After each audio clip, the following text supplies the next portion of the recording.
नमस्कार आदाब, मैं रजा अंसारी। राहुल गांधी के लिए जो है अब नई मुश्किल खड़ी हो गई, क्योंकि देश में सच बोलना एक अपराध हो चुका है। देश में सच बोलेंगे तो आपके ऊपर केस लगा दिए जाएंगे, और आप अगर मोदी सरकार के वक्त में सच बोलेंगे तो देशद्रोह के मुकदमे लगा दिया जाएंगे। साध्वी प्रज्ञा गांधी जी को बोलेंगी, साध्वी प्रज्ञा का जो है मामला चलेगा मालेगा बम ब्लास्ट को लेकर, वो मुलजिम है और उसके बावजूद भी लोकसभा की उनकी सदस्यता नहीं जाती है। मगर राहुल गांधी अगर सच बताते हैं तो उनकी लोकसभा की सदस्यता चली जाती है। जिस तरह से गुजरात की सूरत कोर्ट के एक मामले को लेकर राहुल गांधी की सदस्यता चली गई है, और उसके बाद जो है ओपोजिशन का सबसे बड़ा लीडर जो है अब खामोश हो चुका है, और शायद जो है प्रधानमंत्री नरेंद्र मोदी या गृह मंत्री अमित शाह की जो मंशा है वो पूरा हो चुका है। 2019 के एक मामले को लेकर जिस तरह से मामला बढ़ा, राहुल गांधी की सदस्यता चली गई, तो अडानी के लिए भी जो है अब थोड़ा सा सुकून भरा लम्हा है, क्योंकि अब जो है राहुल गांधी शायद लोकसभा तो जा ही नहीं पाएंगे, और उसके बाद जो है फिर अडानी जी जो है अपने जेपीसी के मामलात से जो है खुद को निकलते हुए आसानी से देख सकते हैं। किस तरह से पूरे सरकार में मित्र और मित्रता चल रही है, और जिसको लेकर राहुल गांधी लगातार सवाल उठा रहे थे, तो राहुल गांधी को भी जो है सजा हो गई है और उनकी लोकसभा की सदस्यता रद्द कर दी गई है, चली गई। उत्पल कुमार सिंह जो जनरल सेक्रेटरी है लोकसभा सेक्रेटेरिएट के, उन्होंने उनकी सदस्यता को खत्म कर दिया। हालांकि ये भी ख्याल नहीं रखा कि 30 दिनों का उनको बेल दिया गया है, तो बेल से पहले ही उनकी सदस्यता क्यों रद्द की जा रही है। जैसे ये मामला सामने आया, और जिस तरह से एक जो है कह सकते हैं कि जिला के अदालत ने जो राहुल गांधी को सजा सुनाया, उस जिला की अदालत के सजा सुनाने के बाद बहुत सारे लोगों ने न्यायपालिका पर कई सारे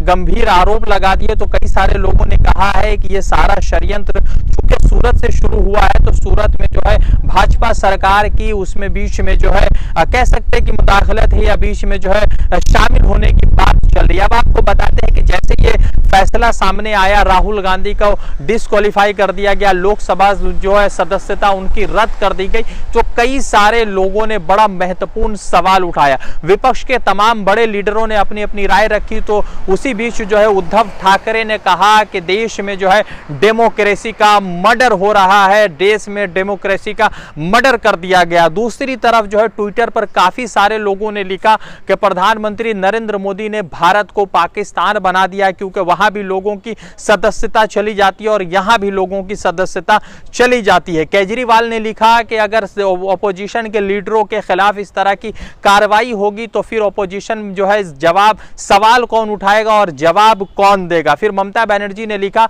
कि कभी सीबीआई, कभी ईडी और कभी दूसरे षड्यंत्र से ओपोजिशन को दबाने की कोशिश की जाती है, तो आज ओपोजिशन के सबसे बड़े एक लीडर को जो है दबाने की बहुत बड़ी साजिश रची गई है। दूसरी तरफ जैसे ये तमाम फैसला सामने आया, तो राहुल गांधी ने फिर भी अपना वो जो तेवर था उस तेवर को यूं ही रखा, और उसके बाद जो है अपनी बात रखी। राहुल गांधी ने ट्वीट करते हुए लिखा कि मैं भारत की आवाज के लिए लड़ रहा हूं, मैं हर कीमत चुकाने को तैयार हूं। यानी कि राहुल गांधी हर कीमत चुकाने को तैयार है। वाईएसआर, केसीआर तमाम लोगों की तरफ से इसका खंडन हुआ, मगर सवाल सबसे महत्वपूर्ण यह है कि 2002 में दंगे होते हैं, गुजरात में दंगे होते हैं, और 20 साल 22 साल बाद जो है उनके दोषी जो है बाहर घूम रहे होते हैं। कई सारे मामलों में जो है गृह मंत्री का नाम होता है, उनकी सदस्यता नहीं जाती है। मगर राहुल गांधी ने जो है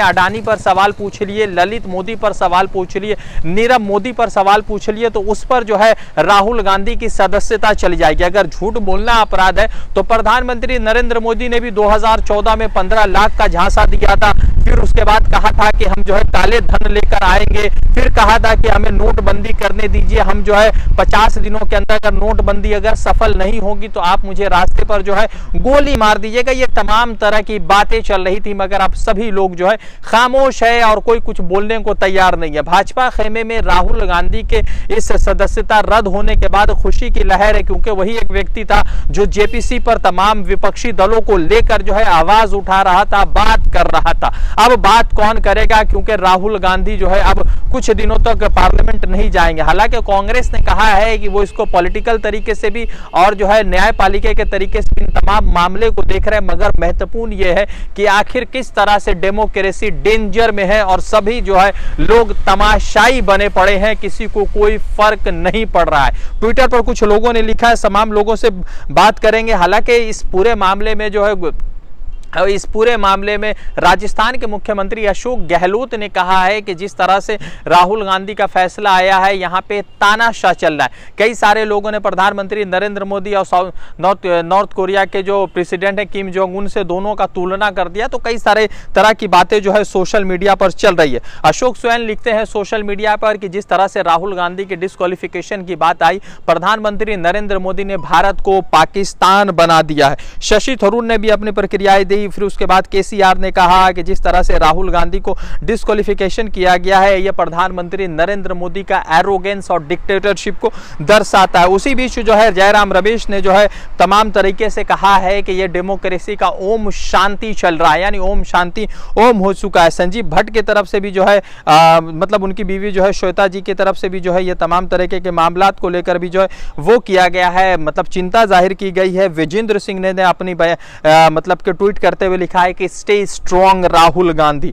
फिर सवाल सबसे महत्वपूर्ण यह है कि राहुल गांधी पर जो कार्रवाई हुई, जिस वीडियो को लेकर कार्रवाई हुई, उस वीडियो में राहुल गांधी ने ऐसा कुछ भी नहीं बोला है। इसी बीच जो है 2013 की एक बातें चल रही है जिसमें राहुल गांधी ने पब्लिकली प्रेस कॉन्फ्रेंस में अधिनियम 1951 को फाड़ा था और कहा था कि जो संशोधन की बात चली वो संशोधन नहीं होना चाहिए। सबसे पहले आपको बताते हैं कि क्या कुछ संशोधन की बात चल रही थी और किस संशोधन को लेकर ये तमाम मामलात चल रहे थे।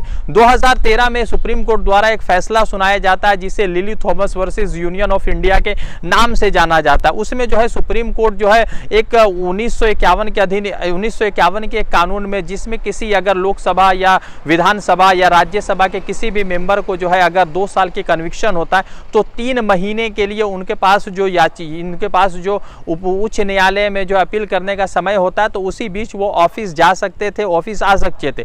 उसी बीच जो है सुप्रीम कोर्ट ने 2003 में इस अधिनियम को बदला और कहा था कि जैसे ही किसी को 2 साल की सजा होती वो उसी वक्त से जो है अपने ऑफिस से नहीं जा सकता और उसके जब 2 साल कंप्लीट हो जाएगा तो 6 साल तक वो इलेक्शन नहीं लड़ सकता। उसी बीच जो है मनमोहन सिंह ने एक नया अधिनियम लाया था और अधिनियम के साथ कहा था कि इसको हम जो है थोड़ा सा चेंज कर रहे थे और उस चेंज में ये था कि 3 महीने का जो प्रोटेक्शन लेयर दिया गया था कि अगर कोई कन्विक्शन होता है तो उसको 3 महीने का प्रोटेक्शन दिया जाएगा अपील करने के लिए। तो उसको राहुल गांधी ने कहा था कि हम नॉनसेंस है और आज उसी जाल में राहुल गांधी को भाजपा ने फंसा दिया। खैर इतना तो जरूर है कि 2002 में जिस तरह से कांग्रेस की तरफ से नेग्लिजेंस किया गया था, शायद अगर उसमें जो है कानूनी कार्रवाई ठीक से होती तो आज ये दिन राहुल गांधी को और कांग्रेस को नहीं देखना पड़ता। अपोजिशन के तमाम लोग कह रहे हैं कि बात होगी, कांग्रेस की तरफ से अलग अलग जगहों में प्रदर्शन चल रहा है, राहुल गांधी को लेकर सवाल चल रहा है, मगर सवाल सबसे महत्वपूर्ण यह है कि क्या सच बोलना अपराध है,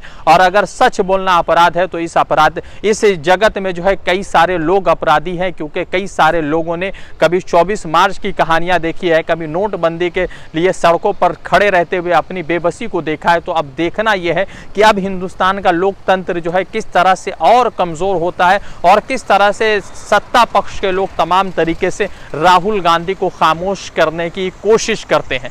देखते हैं आगे क्या कुछ होता है। इतना जरूर है कि राहुल गांधी के तेवर कम नहीं हुए, ना ही कांग्रेस के तेवर कम हुए। रजा अंसारी की रिपोर्ट।